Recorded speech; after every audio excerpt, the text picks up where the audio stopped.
Hello, hello, hello, and welcome back to my YouTube channel. My name is Jen, and today I would like to talk to you guys about some of the manipulation tactics that covert narcissists will use to make you feel like you're going crazy, right? So most of us have heard this term crazy making, yeah? And if you've ever been in a toxic relationship with an abusive person, then you've probably experienced some of these types of manipulation tactics, but you may or may not have known what to call them, right? This was my problem because I did not realize how many things were being done with manipulation in mind when I've been dealing with these people, and I didn't know what to call it. I felt like it was wrong. I felt like it was bad. I felt like something was going on. I felt like I was going crazy, but I felt like, do crazy people know they're going crazy? Because I don't think that's a thing. You know what I mean? So it was kind of one of those weird, like, I guess, mental situations where I was trying to work through something and trying to use logic and reason and, you know, the basic psychology that I had learned independently throughout my life in order to analyze people who do not fit into that basic psychology category because they are not normal people. They are narcissists and they do not function like the average human being, okay? The average human being, we are like made to feel like we're the delusional ones, like we're the crazy people, when our emotional responses are perfectly fucking normal, and these people have no empathy, so that way they can't understand how something that they say or do will make you feel, or what kind of a long-term effect it will have on your emotions or psyche, and therefore they don't care. They're just trying to get to their next step, to their next whatever their goal is, you know, keeping you in their control, keeping you within their power, their grasp, I guess, keeping you there so that they can continue to manipulate you, so that they can continue to feed off of your emotional energy when you feel like it's so wrong. So it's a vicious cycle. And if you don't break out of it, okay, because narcissists typically like to pick on empaths, and they typically like to drive wedges in between anybody who is not a narcissist. So the narcissistic family dynamic is one of the most ridiculous like setups that I've ever read about, because this is what I'm studying, because this is applicable to my life. So they don't care about how you feel. They don't give a shit. If you try to explain to them how something that they say or do makes you feel, they'll literally tell you, A, you're delusional, B, you're crazy, or C, stop being so sensitive, right? This is basically the response that you'll get for having emotions, which sucks because everybody has emotions. Just some people, I guess, stuff them down for such a long time that they no longer feel them, or they are disordered. You know, it's personality disorder. It's not something that they're, I don't want to say that it's not something that they do on purpose, but they think it's normal. And they refuse to go seek help. So to them, it's always normal. This is their delusion that they're living in. All right. So having said that, I know that was kind of a long-winded, you know, opening statement, but I'd like to go over some of the most common manipulation tactics that covert narcissists will use to make you feel like you're going crazy, right? The first one that I want to start with is projection. And projection, although utilized for manipulation by covert narcissists, sometimes, and I'm not saying always, but sometimes other people also do this. Like people who are not narcissists also have a tendency to project their issues onto other people if they are unaware of the issues that they have, because it's a subconscious thing, right? So something that they've done, they will project onto you and treat you like you've done that thing, even though you haven't done anything wrong. And they will blame you for it and accuse you of it and hold you accountable to it, when the whole time they're the ones who have been doing it, right? So good example of this. And then if you catch on, and if you ask them straight up, like, Is there something going on with you that I need to know about? They'll call you crazy or delusional or, you know, whatever other name in the book that they want to call you in order to avoid the topic, because that would mean that they have to take responsibility for their own actions, which is not something that they tend to like to do. So, in order to stay aware of what's going on, but also kind of protect yourself, I guess, it's not necessarily a good idea to bring these things up to the covert narcissists themselves, because it won't get you anywhere. You will wind up spinning your wheels. You'll wind up talking and arguing in circles all the time. And chances are that it's not a fixable relationship. You know, it's sad. It's very sad that it's not fixable. However, after you've given someone all of the opportunity to fix something with you or in cooperation with you, and they still refuse to take it and instead make demands on you about, you know, oh, well, you have to do this, and the other thing because you did this, and the other thing to me, and blah, blah, blah. That's not working on something. That is mere desperate need for control because they feel like they're losing their control over you. So, projection. The perfect example for this is if someone cheats, okay? You're in a couple, somebody cheats on you, right? And then all of a sudden you find yourself being accused of cheating while you're going to the fucking grocery store with 2 toddlers in tow. Not logical at all. Doesn't make any sense. But because they have done this, it makes sense in their deluded minds. And because they don't ever want to admit that they did something wrong, because that would make them fallible, which would mean that they're not perfect. And that would mean that they don't have the right to lord over you and dictate to you and control to you. That means that they will never admit it. Okay? I hope that makes sense to you. If you've ever been in this scenario, then it probably will. And then if you point something out to them of this nature, if you point it out to them, or if you straight up accuse them, or you ask them, hey, did something happen? Or did you cheat on me? They'll call you crazy. They'll call you all kinds of names, and then they'll never talk about it again. Or the next time will be when they're accusing you again. You know, say if you want to maybe go to a coffee shop for a couple hours to write in your journal. This all happened to me, by the way. So, like I said, the best way to handle this is to pick your battles and don't fight the narcissist, leave the narcissist. Okay? The only way that you are going to get out of the narcissist's controlling grasp is if you leave them and you make it clear to them that you do not need them. I do not need you. I can survive on my own. Period. Which means you no longer get to control me and manipulate me and dictate how my life should be according to your plans. I am living this life, not you. It's mine, right? So next I want to talk about gaslighting. And you've probably heard of this, and you've probably even experienced it. Gaslighting is basically where someone makes you question your own sanity.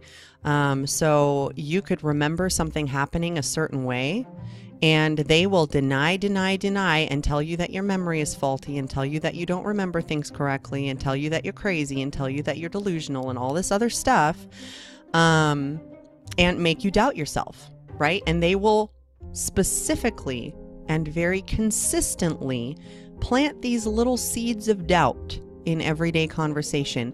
And each little piece by itself doesn't seem like very much to an outsider at all. It doesn't seem like anything, you know, but after they pile up and pile up and pile up, then all of a sudden you have this clusterfuck in your head of all this doubt and like lack of trusting yourself and lack of trusting in your own intuition because you're too busy letting other people dictate your life, right? So this is kind of where taking your power back comes in, because if you've been involved with a narcissist, with a covert narcissist especially, they will never come right out in the open with anything. They will not. They will fight tooth and nail to keep things hidden, the family secrets, you know what I mean? Even if it's nothing to really worry about, that, you know, most people would just be like, so that's just life, you know what I mean? Nobody cares. But to them, it's shameful. It's like a shameful thing to ever have made a mistake. It's a shameful thing when one of their children makes mistakes, you know? It's like, don't ever talk about it.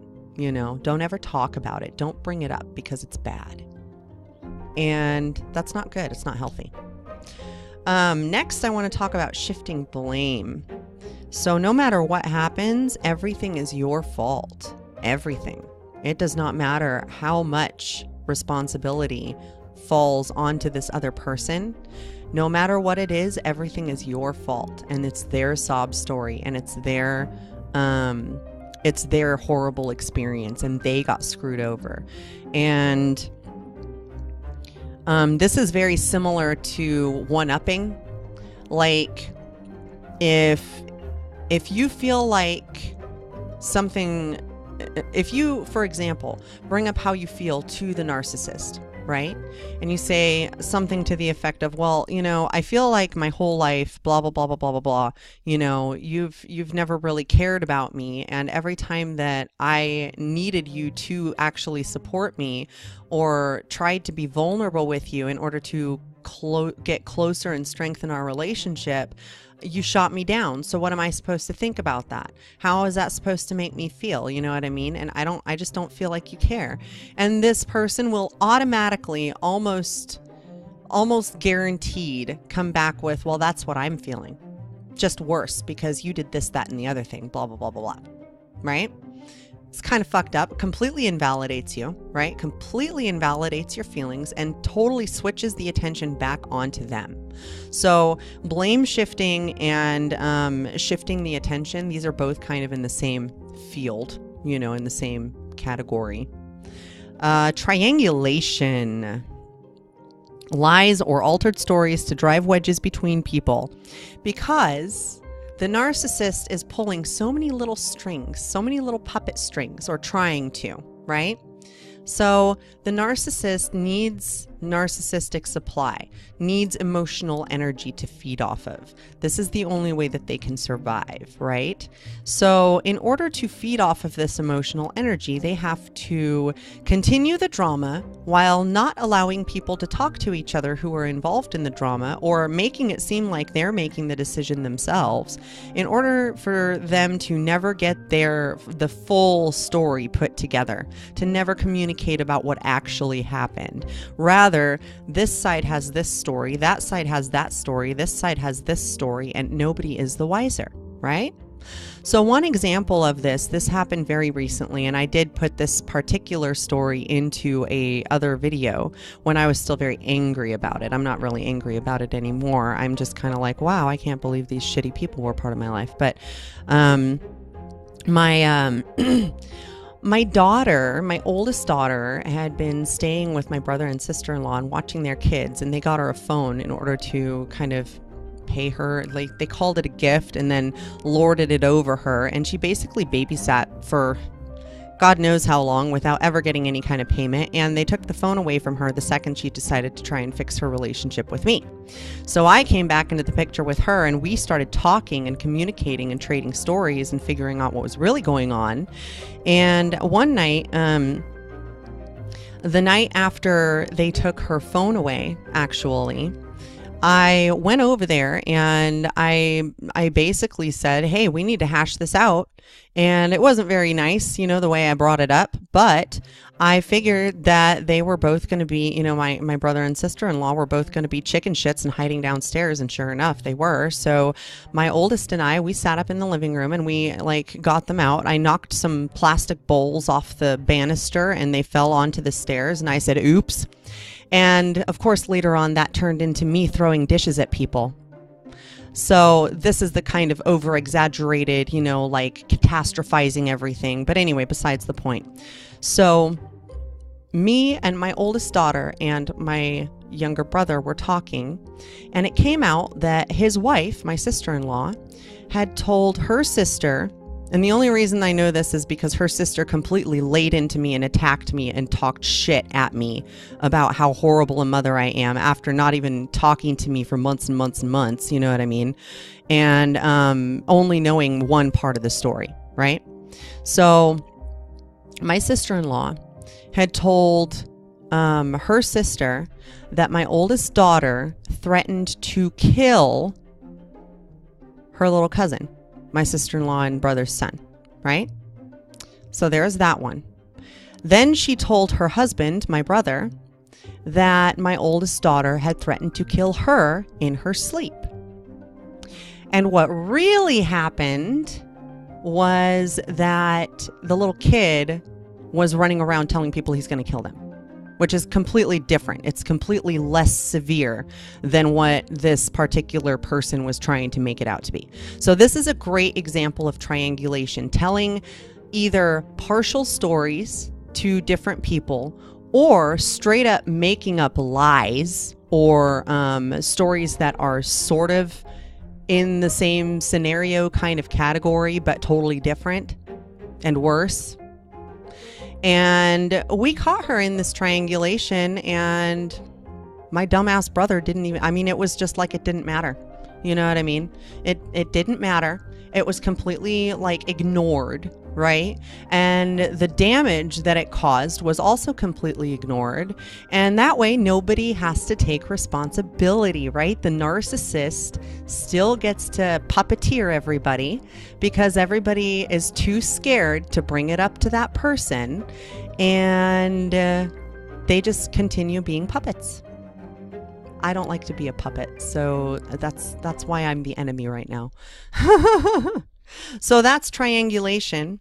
Another good one is the silent treatment, right? The silent treatment can go on forever because of stubbornness, because of pride, and pride is one of the deadly sins, mind you. Remember, ego. Ego makes you scared to take responsibility for your own fuck-ups, especially when they hurt other people, because you already feel bad and you don't want to feel worse. And so you're too scared to admit when you're wrong, right? Because you're scared of the emotional aspect of it and you're scared of being wrong. So silent treatment makes it so you don't have to worry about it, right? And then when the other person comes back, the reasonable person, the sane person comes back and tries to fix things or whatever, then you hold over their head the fact that they stood up for themselves and, well, you know, blah, blah, blah, blah, blah. You haven't been in touch and da-da-da-da-da. You know what I mean? And meanwhile, if you are getting away from a narcissist and you've decided to go minimum contact or no contact, then they will turn around and tell you that you're using the silent treatment. So just some things to kind of be prepared for, you know what I mean?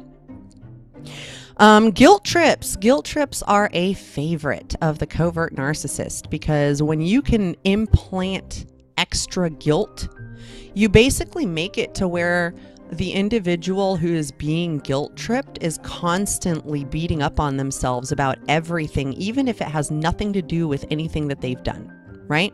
They're just constantly trying and constantly, when you're like murdering yourself or when you're taking responsibility for things that you did not say or do, or when you say, oh, well, you know, something that I did may have led this person to think this, and that's probably why they did that.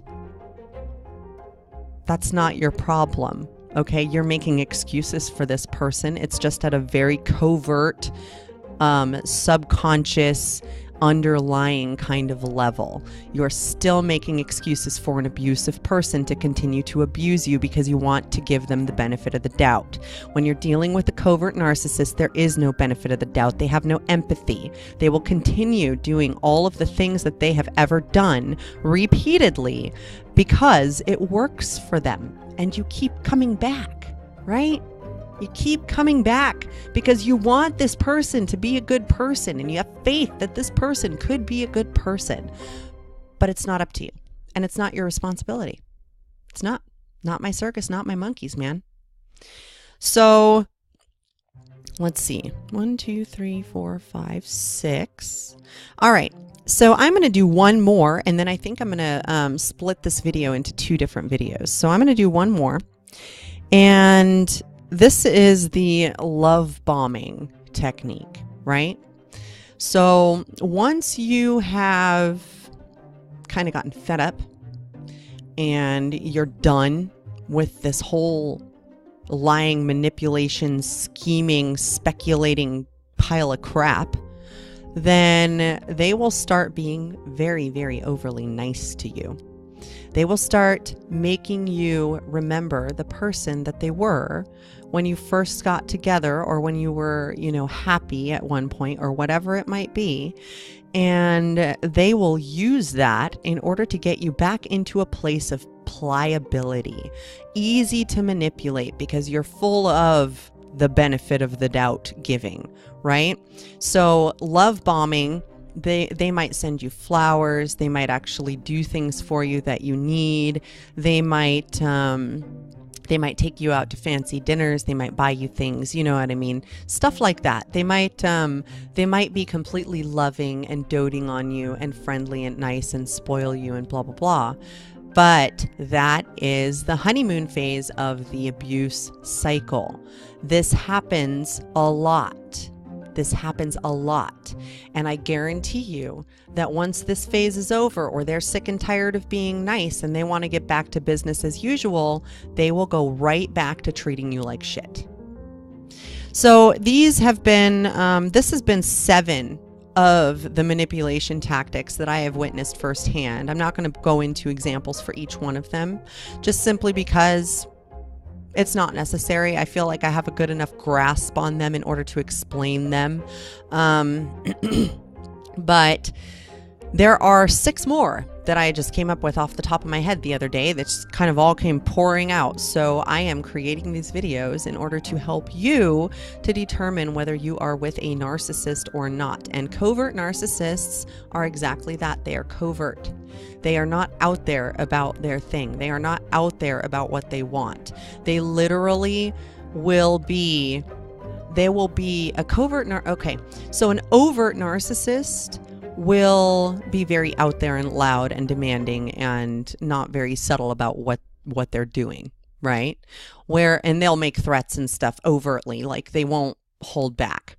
Whereas a covert narcissist knows that this is a red flag to a lot of people, and therefore they will be pillars in the community. They will be sweet and kind and quiet and nice and demure and mellow and calm and helpful, and they will donate to charities, and they will volunteer, and they will do all sorts of shit in order to build up their person, the way that people look at them. Right? They will do all sorts of stuff to build up this reputation. So that way, when they do fuck you over, everybody believes them and not you. This is their tactic. This is a huge part of it. And some are different than others also. So it's not always the case. But it is something to look out for. So if you are, and this is especially like damaging because it literally helps to feed into making you feel crazy, because you're like, well, this is such a good person. How come they're not willing to work on our shit together with me, right? How come they're not willing to work through all the damage that they have helped to cause? And this is because they think they're perfect. And they don't want to ever admit that they've done something wrong, no matter how messed up it was. They won't admit it. They will deny, or they will justify it. They will admit exactly what they did, and they will justify it with whatever excuse they can. So, having said all that, I'm going to be back with another video probably later on. I have some things to do. I have a feeling it's going to snow tonight maybe, so I would like to go and get some things done that I need to get done.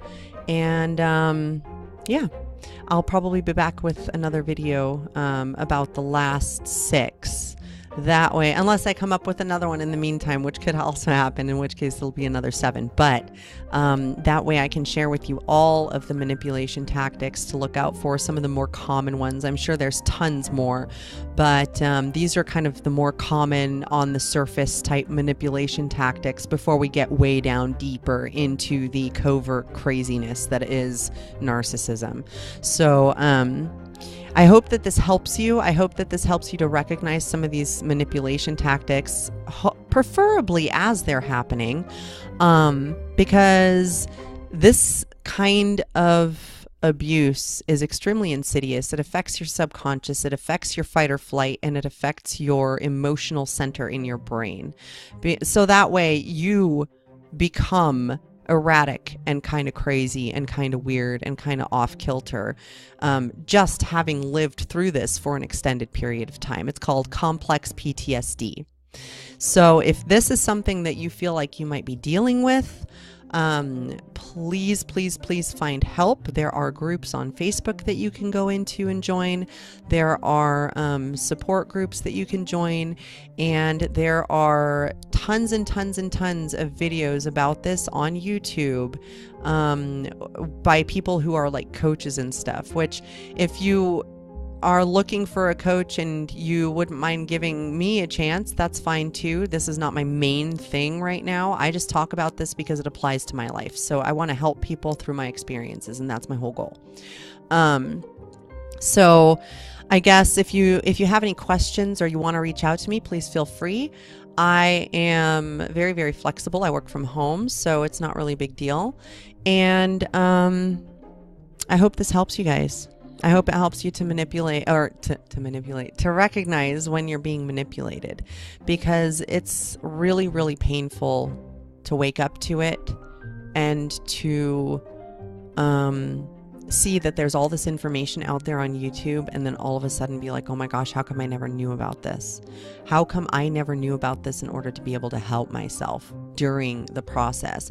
Or you might feel like you wasted a ton of time, like, oh my God, how come I didn't realize this until I was in my 50s? You know what I mean? Like it's one of those things where you really have to be patient with yourself and make peace and be okay with yourself, because it's not your fault. And this is another one of these things where once you start realizing this, you beat up on yourself and you wonder why you never saw this in this other person, and that continues their living in your brain, their method of control. It's all in here. It's all psychological. It's all subconscious. And so the more you think about it and the more you think about that person, the more power you give to that person, the more of your power you give away. You have to take your power back. It does not matter what the other person thinks of you. Don't walk around on eggshells just because you're scared of the other person's emotional flare-ups. It's fucked up. That is how they control you. That is how they manipulate you. That is how they get you to do everything that they want you to do without you even realizing it half the time. So knowing about some of these specific manipulation tactics will hopefully get you to a point of recognizing what's going on in the moment and waking up to it and being able to properly defend yourself. And I will warn you that when you first start recognizing these, you might have a tendency to be kind of pissed off about it, because it's very, very infuriating to realize that this person has been manipulating and lying and you know, basically fucking up your psyche the whole time. So don't be worried about being pissed. It's okay to be angry. Just try to not give the narcissist your anger, your angry energy. Put it into something else. Put it into talking about it on video, right? Anger can be a wonderful source of inspiration. Anger can also be great for getting some things done, right? For getting some physical stuff knocked out. And so if you have some physical stuff to do, that you need to get done and you're angry, go do that instead. Do not feed the emotional vampires. Do not feed the emotional vampires, okay? Do not feed the emotional vampires, because they will keep coming back for more, and they will find more ways to manipulate you, and they will find more ways to get you to get reactive, right? So as long as you're not reactive, which I made this mistake, I was extremely reactive for several months and pointing out manipulations and lies and exaggerations and catastrophizing and, you know, stories being blown totally out of proportion, such as the bowls, you know, plastic bowls, like 2 or 3 of them sitting there on the banister, and I just simply bloop, knocked them down. There was nobody on the stairs. And all of a sudden, oh my God, you're throwing dishes at people, blah, blah, blah, blah, blah. You know what I mean? It's like, did I throw a skillet at your head? I don't think so. Or did I knock a couple plastic bowls off the banister? You know, there's kind of a difference there. And the people who deny the difference in that are exactly the kind of people who give narcissists their power. So I'm going to end on that note. And I'm going to hope that you are doing well and that you are not dealing with anything like this. And if you are, that you are now better equipped to deal with something like this in a more constructive way until you can get the fuck out of there. All right. I will see you guys in the next video. I hope you're having a great night. And yeah, I'll talk to you soon. Thanks for watching.